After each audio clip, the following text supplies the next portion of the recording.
예, 그간 우리는 여러 달에 걸쳐서 그리스도인이 반드시 버려야 할 10가지 생각들, 이제 중간에 이제 정욕적인 생각들 같은 경우에는 3번에 걸쳐서 공부를 하셨고, 또 중간에 기도에 관한 특강도 하면서 오랫동안 공부를 했습니다. 오늘이 그 그리스도인이 버려야 할 10가지 생각들 가운데 마지막 생각입니다.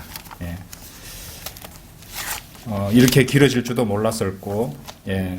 물론 이제 진킴 목사님 설교 개요에서 따왔지만은, 제가 하나하나 이렇게 준비를 하면서, 주님께서, 좋은 생각들과 또 말씀들을 열어주셔서, 성도님들과 참된 성경적 진리와 또 권면의 말씀들을 나눌 수 있게 되어서 하나님께 감사드립니다. 오늘은 우리가 이제 이 공부 주제를 마감하면서 또 확인하고 버려야 될 생각은 유혹하는 생각입니다. 유혹하는 생각. 본문 말씀은요, 야고보서 1장 14절입니다. 야고보서 1장 14절. 야고보서 1장 14절 15절 제가 받들어 읽겠습니다. 그러나 누구든지 자신의 욕심에 끌려 유혹을 받을 때 시험을 당하는 것이니, 그러므로 욕심이 잉태하면 죄를 낳고 죄가 장성하면 사망을 낳느니라. 자, 여기서 유혹을 받을 때, 여기에서 유혹하는 생각이라는 그 소주제를 이끌어냈습니다. 예, 유혹하는 생각에 대해서 말씀드리겠습니다. 10번째로 우리가 버려야 될 생각은 좀 전에 보셨던 야고보서 1장 14절에 나오듯이 유혹하는 생각입니다. 사실 이 10번째 생각이야말로 지금까지 우리가 이제 설명했던, 공부했던 우리가 버려야 할 모든 생각들을 요약하고 종합하는 것이라고 말할 수 있습니다. 어째서 그렇습니까? 생각해 보십시오. 왜 그 나쁜 생각들과 악한 생각들과 죄가 되는 생각들을 붙잡게 되었을까요? 그거 한번 생각해 보셔야 됩니다. 우리 머릿속에 하루에도 수없이 많은 생각들이 지나갑니다. 중요한 것은 그렇게 지나가는 생각을 우리가 판단하고 버리면 되는데 왜 그것을 붙잡게 되었을까요? 바로 이 문제입니다. 그 모든 것들은 그런 생각들을 붙잡도록 유혹하는 생각이 작용하기 때문입니다. 예. 아주 굉장히 근본적인 문제죠. 그리스도인으로서 그러한 모든 버려야 될 생각들을 싫어하고, 이것이 내가 이런 생각을 해서는 안 된다 이렇게 판단하고, 또 이런 생각을 갖다 계속 잡고 있으면 후회하게 될 것이라는 걸 알고 있으면서도 왜 그 생각을 굳이 잡고 또 그런 유혹에 이끌리게 되는 것인가요? 한번 생각해 봐야 된다는 것이죠. 왜 우리의 마음은 그렇게 나쁘고 부정적인 생각들을 계속 그렇게 생각하기를 원하게 되는 것일까요? 참으로 이상하지 않습니까? 우리 마음이요, 참으로 이상합니다.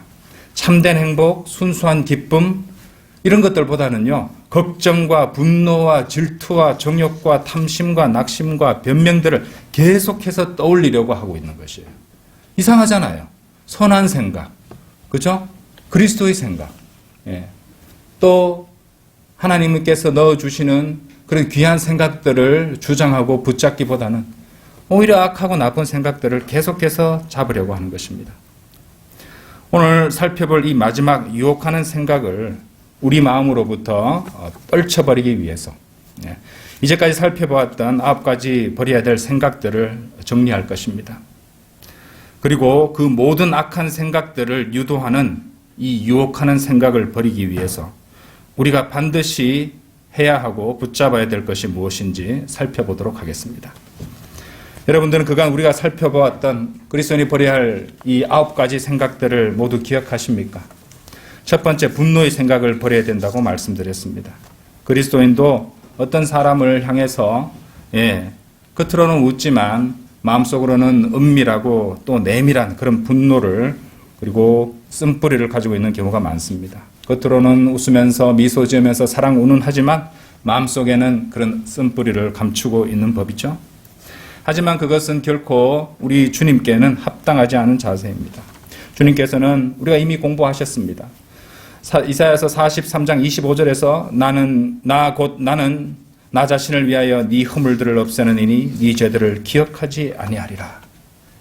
예, 주님께서 건망증에 있으셔서 기억하지 못하신다는 말이 아니죠. 기억하지 아니하리라고 말씀하셨습니다.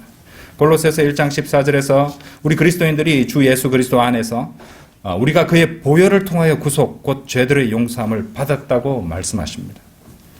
주님께서 우리의 허물을 그분의 보혈로 씻어주시고 전혀 기억하지 않으신다고 하셨는데, 주님께서는 우리에게 그렇게 과분한 은혜를 베풀어 주셨는데, 그런 은혜를 받은 우리가 어째서 우리 주변 사람들에게, 우리 형제 자매들에게 그 사랑을 나누지 못한다는 말입니까? 틀려먹은 것이죠. 하나님의 자녀라면, 그리고 하나님을 두려워한다면 그분처럼 온전히 행하고 있어야 되지 않겠습니까? 두 번째 우리가 버려야 될 생각이 무엇이었습니까? 산만하고 헛된 생각이었습니다. 말씀과 기도와 또 설교에 집중할 수 없도록 만드는 생각들. 지금 이 순간에도 여러분 머릿속에 이런저런 생각이 떠오르고 있으신가요? 그래서 바른 생각에서, 하나님의 말씀에서 벗어나게 하는 갖가지 산만한 생각들을 우리는 인식하고 경계하고 버려야 됩니다. 말씀을 읽는 것은 주님의 음성에 귀를 기울이는 것이죠. 그뿐이 아닙니다. 묵상은요, 성령님의 음성에 귀를 기울이는 것이에요. 예. 또 기도하는 것은 주님께 우리의 필요한 바를, 원하는 바를 주님의 뜻 가운데서 구하는 것인데, 주님과 교제하는 그런 중요한 순간들에 다른 산만한 생각들, 헛된 생각들이 우리 마음과 머릿속을 비집고 들어온다면 그것은 보통 큰 문제가 아닙니다. 예. 고등학생들 지도해 보면요, 부모와 거의 대화를 하지 않는 아이들이 있습니다. 그런 아이들은요, 혼자서 그렇게 여러 가지 문제들을 갖다가 마음속에 떠올리고 또 일탈하는 경우도 많고 가족 간에 불화도 생겨나는 것입니다.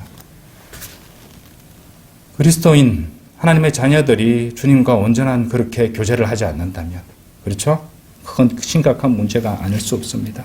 그리스도인이라도 세상 죄인들처럼 TV나 인터넷이나 스마트폰에 빠져서 그것을 통해 들어오는 쓸데없는 이미지와 생각들이 그 사람의 머리를 가득 채우고 있다면 주님과 주님의 말씀에 집중할 수 없게 되고 헛된 생각들 때문에 정신을 팔게 됩니다.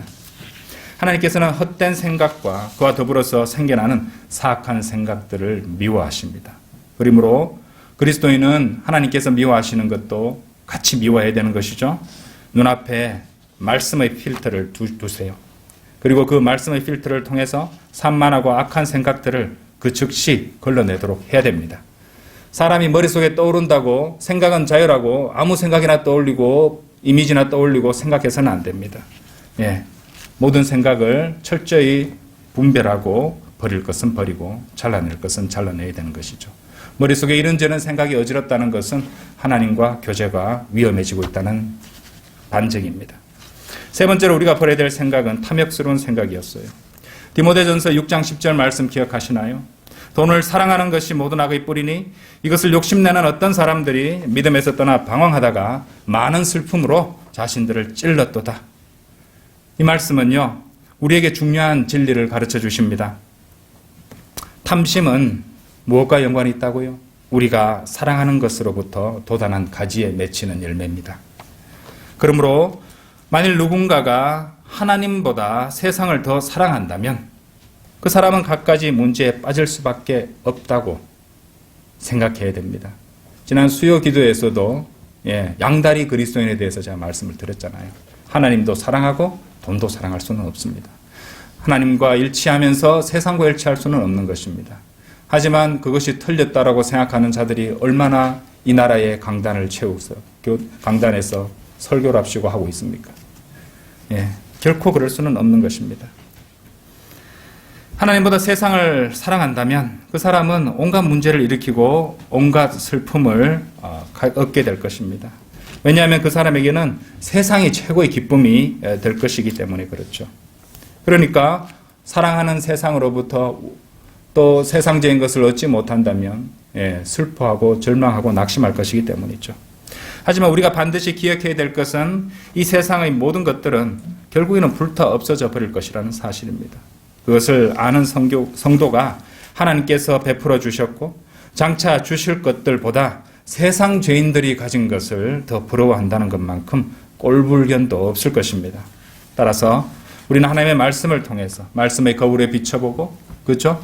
예, 우리를 진단하고 또 분별해야 됩니다. 그리고 말씀에 어긋나는 것이 있다면 즉각 회개해야 됩니다. 탐욕스러운 마음을 버리고 우리가 구원받았을 때의 첫사랑을 우리는 기억해야 합니다. 다른 어떤 것들보다도 우리는 주님을 사랑해야 합니다. 그것이 바로 우리에게 합당한 마음 자세가 될 것이기 때문입니다. 우리 마음에 탐욕스러운 생각이 싹트고 있다면 주님에 대한 사랑이 식어가고 있고 또 냉담하게 되었다는 것을 의미합니다. 여러분들은 결코 그런 마음이 되어서는 안 되는 것입니다. 네 번째로 우리가 버려야 될 생각은 정욕적이고 자극적인 생각이라고 말씀드렸습니다. 어쩌면 우리 생각들 가운데서 가장 먼저 두드러지게 튀어나오는 생각이 바로 정욕적이고 자극적인 생각입니다. 우리는 아직 구속받지 못한 몸을 입고 살아가고 있기 때문이죠. 작은 정욕의 불씨가 타올라서 더욱더 음란하고 타락한 것들을 구하게 만듭니다. 사실 그런 상황까지 이루고 보면 이미 타락은 시작된 것이죠. 성경을 읽다가, 기도하다가, 설교를 듣는 중에, 잠자는 중에 그것은 갑자기 튀어나올 수도 있습니다. 예, 무방비 상태로 당할 수 있단 말이죠. 여러분들이 뇌리가 기억 속에 자리 잡고 있어서 가장 그러지 않아야 할 그런 순간에 우리를 흔들고 또 휘몰아갈 수 있다는 것입니다. 여러분, 정욕적인 생각이야말로 큰 산불을 일으키는 작은 불씨와도 같아서 아무리 짧고 사소한 순간이라 해도 실로 엄청난 피해를 초래할 수 있음을 아십시오. 아직까지 불이 꺼지지 않았답니다. 예, 울진 삼척 그 산불 뉴스 보셨죠? 예, 이제까지 우리나라에 있던 기록 중에서 가장 크고 길고 그죠? 많은 피해를 낸 산불로 남게 될 것입니다. 아직도 꺼지지 않았습니다. 예. 그런데 주님께서는 비도 그때 적극적으로 주시지 않았던 것이죠. 예. 하나님께서 이 나라에 많이 불쾌하심을 갖고 있다는 뜻입니다. 예. 다행히 오늘 작은 비라도 좀 내리고 있는지 모르겠습니다만 그렇습니다. 그 작은 불씨에서 그 큰 산불도 시작됐을 것입니다. 바람까지 불어버리게 되면 그렇죠. 걷잡을 수 없이 커지고 마는 것입니다. 예. 자, 그리고 그리스도인은요, 지나간 과거의 일들에 대해서도 결코 방심하지 말라고 말씀을 드렸습니다. 예, 이전에 범한 죄의 추억으로 언제라도 죄는 다시 살아나서 여러분을 유혹하고 타락시킬 수 있습니다. 젊은 시절의 사진을 보신 적이 있습니까? 예, 젊은 시절에 어떤 죄악된 일들을 하고 있는 그것들을 자랑스럽게 생각하면서 포즈를 취하고 있는 사진을 본 적이 있습니까? 부끄럽게 그지없죠. 예. 아, 옛날에 이랬었지. 그런 어떤 추억에 빠지는 그런 생각을 통해서도 마귀는 역사할 수 있습니다. 이전에 범한 죄의 추억 그 한 기억 그 기억 한 조각으로도 죄는 다시 작은 불씨처럼 되살아나서 여러분들을 유혹하고 타락시킬 수 있다는 것입니다. 작은 불씨가 가장 은밀하고 깊은 곳에 자리 잡고 앉아서 큰 불로 번질 타이밍과 조건을 기다리고 있는 것이죠. 그리스도인이 아무리 구원받았다 할지라도요, 타이밍과 조건이, 환경이 조성되면은 언제라도 사악한 죄를 지을 수 있다는 사실을 알고 있어야 됩니다. 두려워해야 된다는 말입니다. 그러므로 우리는 우리의 마음판을 말씀의 물로 늘 적시고 있어야 됩니다. 우리 마음판이 항상 말씀의 물로 흥건히 젖어 있다면 어지간한 불씨가 떨어져도 불은 붙지 않을 것이기 때문입니다. 정욕의 불씨가 나타나려 할 때마다 우리는 말씀의 불을 부지런히 뿌려서 꺼버려야 한다는 것입니다. 우리에게 말씀이 없었다면 우리가 어떻게 이 모든 것들을 대항할 수 있겠습니까? 다섯 번째, 우리가 버려야 될 생각은 수치스러운 생각들이었습니다. 기억하시죠? 과거에 행했던 것들, 실수들, 죄들에 대한 수치스러운 생각들 때문에 또 이 생각들이 성도의 신앙생활을 공격하고 지배하기 위해서 마귀가 사용하기 때문에 우리는 이 생각을 진짜 경계해야 됩니다. 구원받은 우리 그리스도인들 가운데 부끄럽고 또 지워버리고 싶은 그런 과거의 허물과 기억이 없는 사람이 있습니까? 단 한 사람도 없습니다. 따라서 마귀는 반드시 그 점을 이용할 것입니다. 그래서 성도로 하여금 자포자기하고 싶게 만들고 헌신과 섬김을 망설이게 만들 것입니다. 너는 이런 인간이었잖아. 너는 이런 죄를 범했던 놈이잖아. 네가 무슨 하나님의 일을 한다고. 네가 왜 그렇게 거룩한 척 고상한 척 하는데. 예. 이렇게 마음에 공격을 할 것입니다.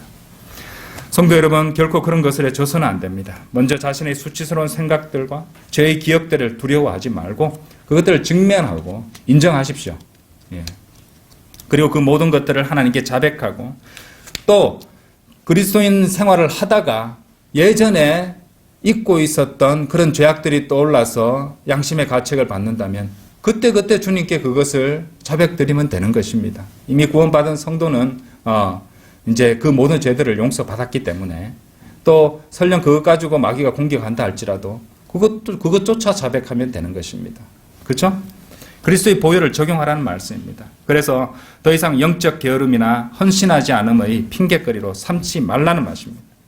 오히려 주님께 헌신해서 주님께 영광 돌리는 삶을 살아야 할 것입니다. 그것이 자신의 평판을 바꾸는 가장 확실한 방법이 될 것입니다. 무엇보다도 그리스도인으로서 가장 수치스러운 게 무엇인지 아십니까? 과거의 죄의 허물과 또 그런 잘못의 기억이 아닙니다, 여러분. 헌신하지 않고 세상의 반쯤 양다리를 걸친 채로 살아가려는 육신적인 그리스도인의 행보가 가장 수치스러운 것이라는 것을 아십시오. 오히려 모든 그리스도인들은 기쁨으로 그리스도의 수치를 짊어지고 마귀가 구축해 놓은 그 모든 마귀의 진영들, 이 세상의 진영들을 떠나서 밖으로 나아가야 할 것입니다. 그리고 우리는 그렇게 하는 우리 그리스도인들을 향해서 세상은 반드시 비난하고 조롱할 것이고 악취가 난다고 공격할 것입니다.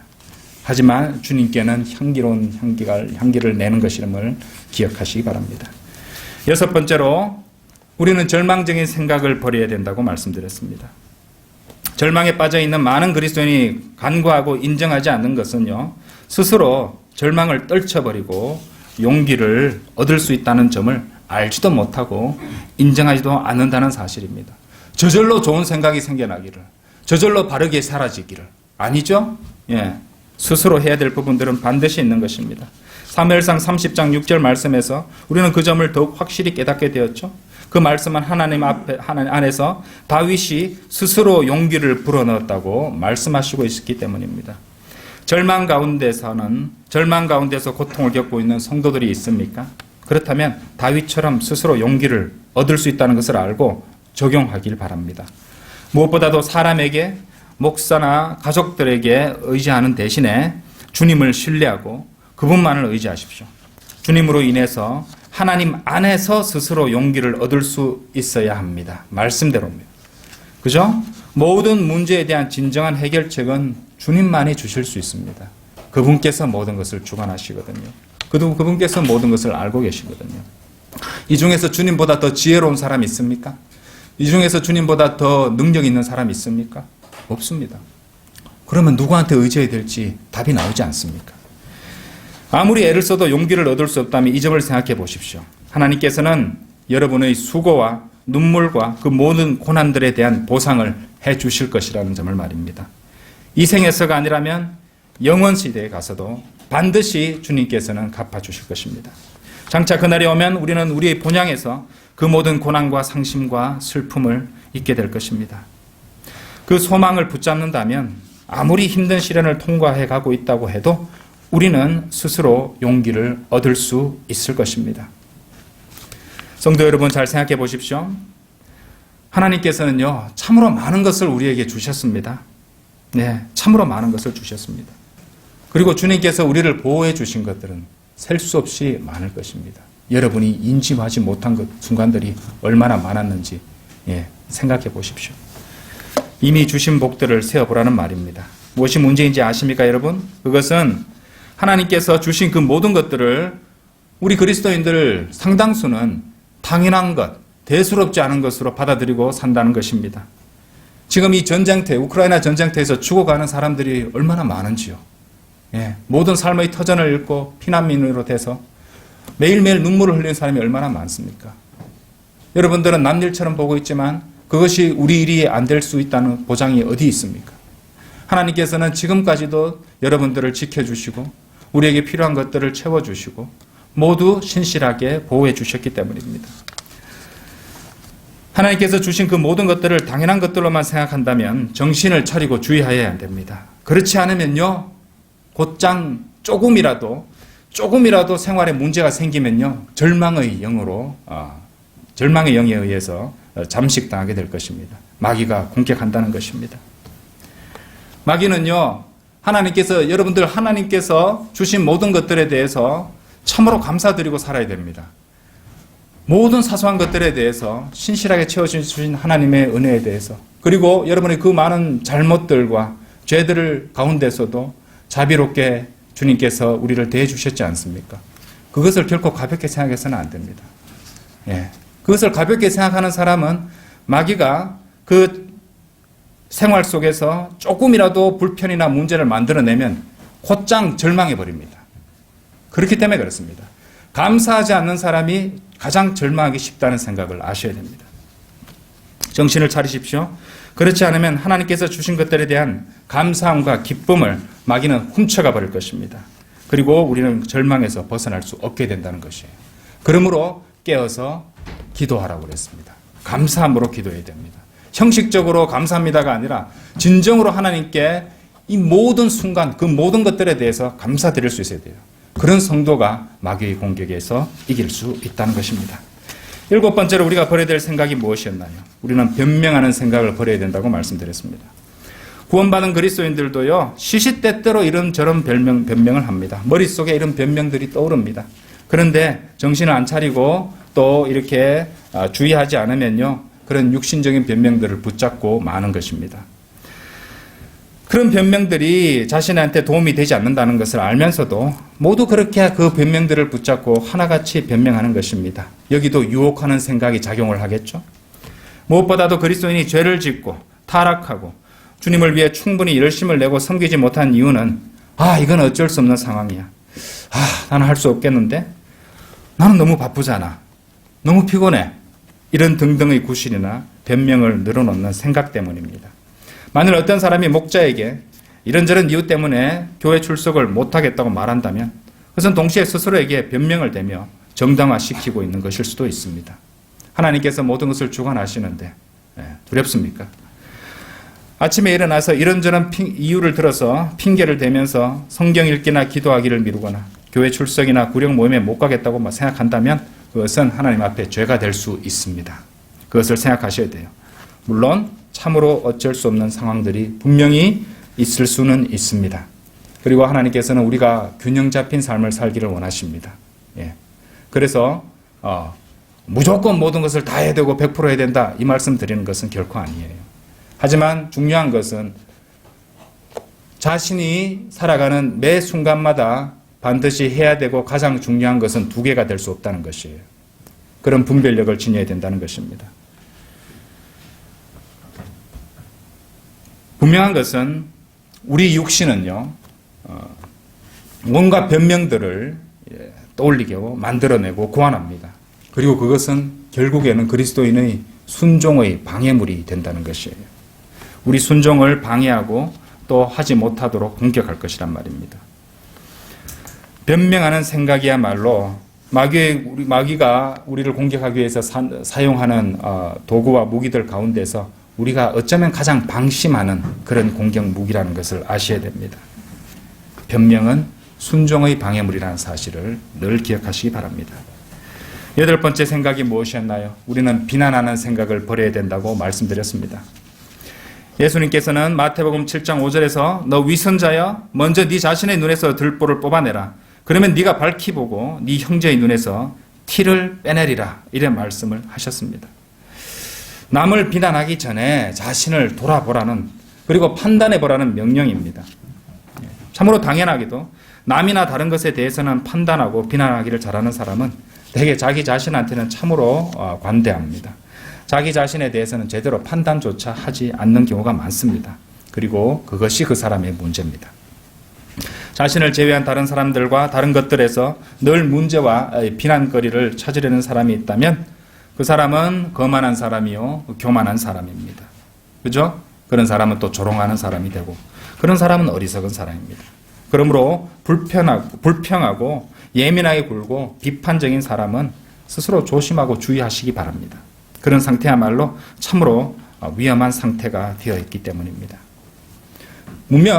분명 그리스도인으로서 말씀을 통해서 판단할 것은 판단하고 정죄할 것은 정죄하고 책망할 것은 책망해야겠지만 이런 비난이 이런 것이나 그런 것이 아닌 이 비난이 습관적으로 몸에 배어서 지속적으로 남을 비난하고 또 상대적으로 다른 사람을 깔아뭉개므로써 스스로를 높이려는 그런 자가 있다면 그런 사람은 이기적이고 교만한 자에 지나지 않는다는 사실을 아셔야 됩니다. 그래서 다른 사람을 비난하려는 마음이 떠오른다면 먼저 자신을 돌아보시기 바랍니다. 예수님 말씀에 순종하십시오. 그죠? 예. 주님께서 뭐라고 하셨어요? 너 위선자여 먼저, 보이시죠? 주님께서 먼저라고 하셨잖아요. 먼저 네 자신의 눈에서 들보를 뽑아내라고 하셨어요. 먼저 자신을 보란 말씀입니다. 예수님 말씀에 순종해야겠죠? 먼저 자신을 보십시오. 그렇죠? 예. 말씀에 자신을 비춰보십시오. 판단해 보십시오. 그러면요, 우리가 해서는 안 되는 그런 비난하는 생각들 중 상당수는 이미 사라져버리고 없을 것입니다. 순종하면 사라져버리고 말씀에 순종하면 그렇게 된다는 것입니다. 우리는 항상 매 순간에 판단해야 될 것이 있습니다. 자신이 얼마나 형편없는 자인지, 자신이 얼마나 어리석은 자인지, 자신에게 얼마나 지혜가 부족한 것인지를 매 순간 확인하고 주님께 고백할 수 있어야 됩니다. 그러면 주님께서 지혜를 주시는 것이에요. 그렇죠? 아무리 오랫동안 성경을 읽고 공부했다 할지라도 우리 이 고백은 바뀌어서는 안 됩니다. 우리 몸이 구속되는 그날까지는 주님께 늘 이렇게 말씀드려야 돼요. 저는 지혜도 없고 어리석고 부족합니다. 르크만 목사님이 그렇게 고백하셨어요. 예, 그것도 말년의 말이죠. 그러면 우리는 그런 훌륭한 스승의 본을 잘 따라야 하지 않겠습니까? 조금 공부하고 뭐라도 아는 것처럼 그렇게 교만하게 굴어서는 안 되는 것입니다. 9번째, 우리가 지난주에 배웠던 말씀, 그죠? 9번째 우리가 버려야 될 생각이 무엇이었나요? 비난하는 생각. 그 다음이 바로 염려하는 생각, 그죠? 염려하는 생각이었습니다. 주님께서는요, 무엇보다도 마태복음 6장 31절에서 명령하시기를 염려하지 말라고 하셨습니다. 자, 그러면 얘기 끝났죠? 염려하지 마십시오. 염려하면 죄입니다. 염려하는 것은 죄입니다. 염려함은 하나님의 말씀을 정확히 거역하는 죄악입니다. 하나님께서 우리가 걱정하는 것을 원하시겠습니까? 염려하는 생각은 우리 마음속에 생각으로 행동하고 상관없이 생각 자체로 존재할 가능성이 상당히 많습니다. 그래서 이 생각 자체를 우리는 경계해야 됩니다. 우리 마음속에 일어나는 것이기 때문이죠. 가진 걱정들로 전전긍긍하는 사람이 있습니까? 그런데 그런 걱정들대로 일어날지 안 일어날지 알 수도 없잖아요. 왜 그런데 염려하는 것입니까? 그럼 하나님께서 다른 모든 것들을 주관하는 분이 아니십니까? 하나님을 못 믿습니까? 그런 일이 생기지도 않는데 왜 전전긍긍하냐 이 말입니다. 지금까지 하나님께서는 우리를 위해서 그 모든 문제들을 미연에 다 막아주시고 처리해 주셨음을 기억하시지 않습니까? 왜 그것을 알지 못하십니까? 그런데도 늘 습관처럼 염려하고 걱정하실 것입니까? 실로 많은 그리스도인이 그 모든 걱정으로 염려하고 불안해하고 식은땀을 흘리며 자신의 귀한 시간을 낭비하고 있다는 것을 알아야 됩니다. 그런데요, 하나님께서는 그렇게 세상 말로 그저 걱정도 팔자인 사람들에게 가르쳐 주시기 위해서 때로는 그런 염려와 걱정대로 일어나게 만드시기도 하십니다. 계속 걱정할 문제들을 붙잡고 찾으려고 하는 사람에게 그런 일이 일어나게 만드시는 것이에요. 그것을 원하십니까, 여러분? 그렇죠? 그러면 안 되는 것이죠. 무엇보다도 대부분의 경우에 우리가 불안해하고 걱정하는 그런 염려하는 생각들은 자기 자신이 만들어낸 괴물이래 지나지 않는다는 것을 아셔야 됩니다. 자, 그래서 우리 그리스도인은 자신의 마음속에 있는 그런 염려가, 제가 지난주에 염려에도 두 가지 종류가 있고 두려움도 두 가지 종류가 있다고 말씀을 드렸습니다. 그럼 우리의 염려와 두려움은 뭐 어떤 것이 되어야 되냐면 깨어있어 경계하는 그런 염려가 되어야 되는 것이에요. 그죠? 하나님의 일들에 대한 그런 깨어있고 주의하고 대비하려는, 그리고서 주님께 기도를 갖다가 지속적이고 열렬한 기도를 드리려는 그런 염려가 되어야 할 것이고, 두려움은 세상과 인간에 대한 두려움이 아니라 하나님을 향한 두려움이 되어야 된다고 말씀드렸습니다. 만일 그런 염려와 그런 두려움이 아니라면 결국 그것은 뭐였어요? 믿음 없음의 분명한 증거가 된다고 말씀드렸습니다. 자, 그리고 이 마지막 10번째로 우리는 유혹하는 생각을 버려야 됩니다. 그 모든 생각들을 붙잡게 만드는 이 유혹하는 생각들을 버려야 됩니다. 서두에서 말씀드렸지만 유혹하는 생각은 우리가 버려야 될 그 모든 생각들을 기어코 붙잡으려는 위험한 생각입니다. 그리고 그로 인해서 수많은 문제들이 발생합니다. 하지만 하나님께서는 우리가 그렇게 사는 것을 결코 원하시지 않으십니다. 예. 잠언 4장 23절 말씀에 그 말씀 아십니까? 우리는 인생의 모든 문제가 우리 마음에서 나오기 때문에 열심을 다해서 마음을 지키라고 명령하셨어요. 우리는 그 말씀처럼 열심을 다해서 우리 마음을 지켜야 합니다. 삶의 문제들이 우리 마음에서 나오기 때문이에요. 철저히 지키셔야 됩니다. 물론 우리는 고통과 슬픔과 크고 작은 문제들로 가득 찬 인생을 살아가고 있습니다. 그 점 우리 모두 알고 있습니다. 하지만 그것은 죄 가운데 태어난 모든 인간들의 숙명임을 아십시오. 죄 가운데 태어난 모든 인간의 숙명입니다. 욥기 5장 7절에서 욥도 이렇게 말하지 않았습니까? 불티가 위로 날아가는 것과 같이 사람은 고생하려고 태어나느니라. 예. 죄의 결과입니다. 죄의 결과입니다. 하지만 그럼에도 우리가 예수 그리스도 안에 있고 우리가 주님과 동행하고 있다면 우리는 그분 안에 있는 것이고 그렇게 힘들고 고통스러운 주님 밖의 세상은 우리에게 죽은 것이고 우리도 그 세상에 대해서 죽은 것이 됩니다. 아시겠어요? 이 세상은 우리가 참으로 살 집이 우리 본향이 결코 아닌 것이에요. 그렇죠? 그래서 여러분들은 어느 편을 선택하시겠습니까? 두 마음을 품으면 유혹에 계속 끌리게 되는 것이에요. 여기에 우리가 유혹하는 생각을 떨쳐버릴 수 있는 실마리와 해결책을 발견하게 됩니다. 야고보서 1장 8절에서는 두 마음을 품은 사람은 그의 모든 길에 안정이 없느니라고 말씀하셨습니다. 유혹하는 생각을 어떻게 버려야 되냐고요? 여기에 답이 있습니다. 우리가 버려야 될 그 모든 그릇된 생각들이 여러분들을 유혹하지 못하게 하고 싶은가요? 원하십니까? 우리의 스승인 피터 러크만 박사님은 유혹을 정복하는 가장 핵심적인 방법은 바로 single-mindedness, 한 가지 생각이라고 하셨어요. 그죠? 두 마음이 아닌 한 가지 생각이라고 말한 바 있습니다. 그 단순한 한 가지 생각이 모든 유혹들을 몰아냅니다. 복음도 간단하죠? 복잡하지 않습니다. 그죠? 예. 하나님 말씀 혼미하지 않습니다. 분명합니다. 이것이면 이것이고 저것이면 저것입니다. 선이면 선이고 악이면 악인 것입니다. 중간지대는 없는 것이에요. 거룩함, 순수함, 성경 읽기, 기도하기, 또 우리의 모든 고통과 문제를 처리해 주시고 인도해 주시는 하나님만을 신뢰함. 그것이 바로 단순한 생각이고 우리가 품어야 될 한 가지 생각입니다.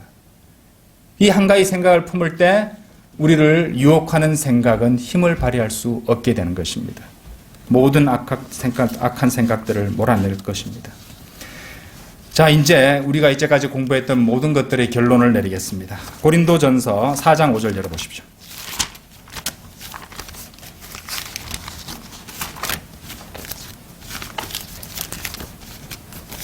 고린도전서 4장 5절. 잘 보세요. 그러므로 때가 이르기 전 주께서 오시기 전까지는 아무것도 판단하지 말라. 주께서 어두움에 감추어진 것들에 빛을 비추시고 마음의 의도들을 나타내시리라. 그때서야 하나님께로부터 각 사람이 칭찬을 받으리라. 여러분, 이 말씀은요, 그리스도의 심판석에서 주님께서 우리의 생각들을 심판하실 것이라는 점을 분명히 증거하는 강력한 구절입니다. 다시 한번 보세요. 주께서 어둠에 감추어진 것들에 빛을 비추시고, 잘 보세요. 마음의 의도들을 나타내시리라. 은밀한 마음의 의도를 사람들 앞에서는 감출 수 있을지 몰라도 하나님께는 감출 수 없습니다. 그리고 그리스도의 심판석에서 그 모든 은밀한 마음의 의도들은 다 드러나게 될 것입니다. 그죠? 우리의 생각들은 반드시 그리스도의 심판석에서 심판받게 될 것입니다. 그 말씀대로 주님께서는 분명히 심판하실 것이므로 우리는 그 점을 알고 주님을 두려워해야 합니다. 그리고 참으로 그리스도의 심판석에서 수많은 그리스도인들이 놀라게 될 것입니다. 마음으로 생각으로 지은 수많은 은밀한 죄들로 인해서 모두 심판받게 될 것이기 때문입니다. 생각들로 인한 그 죄목들은 다음과 같을 것입니다. 살인, 음행, 증오, 간음, 사악함, 탐심, 질투, 이런 등등의 죄목들이 열거될 것입니다. 주님, 저는 그런 죄들을 지은 적이 없습니다. 저는 그런 죄를 지은 적이 없어요. 주님 아시지 않습니까? 아니다. 드러나게 행동으로 짓지 않았을 뿐이지 너는 생각으로 그 모든 죄들을 지었느리라. 이렇게 말씀하실 것입니다. 마음의 죄들입니다. 생각의 죄들입니다. 그러므로 성도 여러분, 자신의 마음, 자신의 내부를 철저히 살펴보시기 바랍니다. 악한 생각들, 죄악된 생각들을 찾아서 우리 주 예수 그리스도의 보혈로 씻어내고 제거해야 합니다. 그리고 기도하십시오. 어떻게 기도해야 되냐고요? 어떻게 기도해야 할지도 성경에 이미 기록해 두셨습니다. 여러분도 이미 읽고 지나쳤던 말씀이에요. 시편 139편 열어보세요. 시편 139편 23절 이렇게 기도하십시오. 오 하나님이여, 나를 살피사 내 마음을 아시며 나를 시험하사 내 생각들을 아소서. 이렇게 기도하십시오. 여러분의 생각 생활을 정결케 하고 싶으면 늘 이렇게 기도하십시오. 하나님이여, 나를 살피사 내 마음을 아시며 나를 시험하사 내 생각들을 아소서. 기억하십시오. 우리가 인생에서 실제로 짓는 모든 죄들은 생각으로부터 다가오는 유혹에서 시작된다는 사실을. 만일 우리가 생각의 영역에서부터 그것들을 처리한다면 우리가 저지르는 거의 모든 죄들과 연관된 모든 문제들이 해결될 것입니다. 생각을 고치면 인생의 거의 모든 문제들이 고쳐질 것이라는 말입니다. 핵심은 이렇습니다. 우리의 생각 생활에서 결코 불필요하고 그릇되며 낭비적인 생각을 하지 마십시오. 만일 여러분이 생각을 바로잡으면 그것이 여러분을 변화시킬 것이고 항상 주님께 집중할 수 있게 될 것입니다. 사랑하는 성도 여러분, 아침에 일어나서 제일 먼저 하는 생각부터 그렇게 하십시오. 기도하고 말씀을 읽고 하루를 시작하여 말씀과 성령님의 인도로 하루하루의 생각의 삶을 바로 영위하시기 바랍니다. 교회에 가고 구령하고 주님의 일을 하고 모든 유혹의 생각으로부터 자기 자신을 철저히 지켜나가십시오. 여러분의 생각을 고치십시오. 여러분의 생각을 바로잡으십시오. 다시 말하지만 그러면 인생의 거의 모든 문제를 고칠 수 있을 것입니다. 우리가 버려야 될 그 모든 생각을 버리고 그 대신 주님의 생각, 곧 그리스도의 생각을 가지십시오. 세상의 생각, 세상의 모든 것과 일치하려고 하지 말고 마음과 생각을 새롭게 하여 성령님의 인도하심을 받는 그런 삶을 살아가십시다. 잊지 마십시오. 여러분의 생각이, 여러분의 마음이 여러분의 본 모습이고 여러분의 본질이라는 사실을. 다 같이 기도드리겠습니다. 고마우신 아버지 하나님, 주님께서는 여러 주에 걸쳐서 이렇게 우리가 반드시 듣고 마음에 새기고 적용해야 될 귀한 주제를 나누게 하셨습니다. 우리는 이 주제를 통해서 하나님의 말씀들을 살펴보았고 또 나누었고 마음판에 새겼고 또 이 공부를 통해서 우리 자신에게 찔림이 되는 그 모든 것들을 확인했으며 또 주님께 자백하고 회개한 적도 있었습니다. 주님, 제가 간구드리는 것은 그 성도들의 마음이 계속해서 이어지고 이렇게 해서 주님 오시는 그날까지 이 생각의 싸움으로부터 시작되고 있는 이 영적인 전쟁을 성실하게 싸워 이겨 주님께서 오시는 그날에 모두 칭찬받게 되는 것입니다.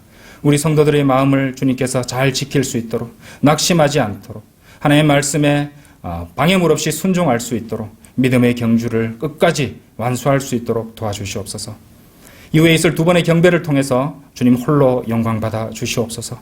모든 것을 감사드리며 이 모든 말씀 이제 곧 다시 오셔서 저희를 데려가 주실 위대하신 우리 주 예수 그리스도의 이름 받들어 기도드렸습니다. 아멘.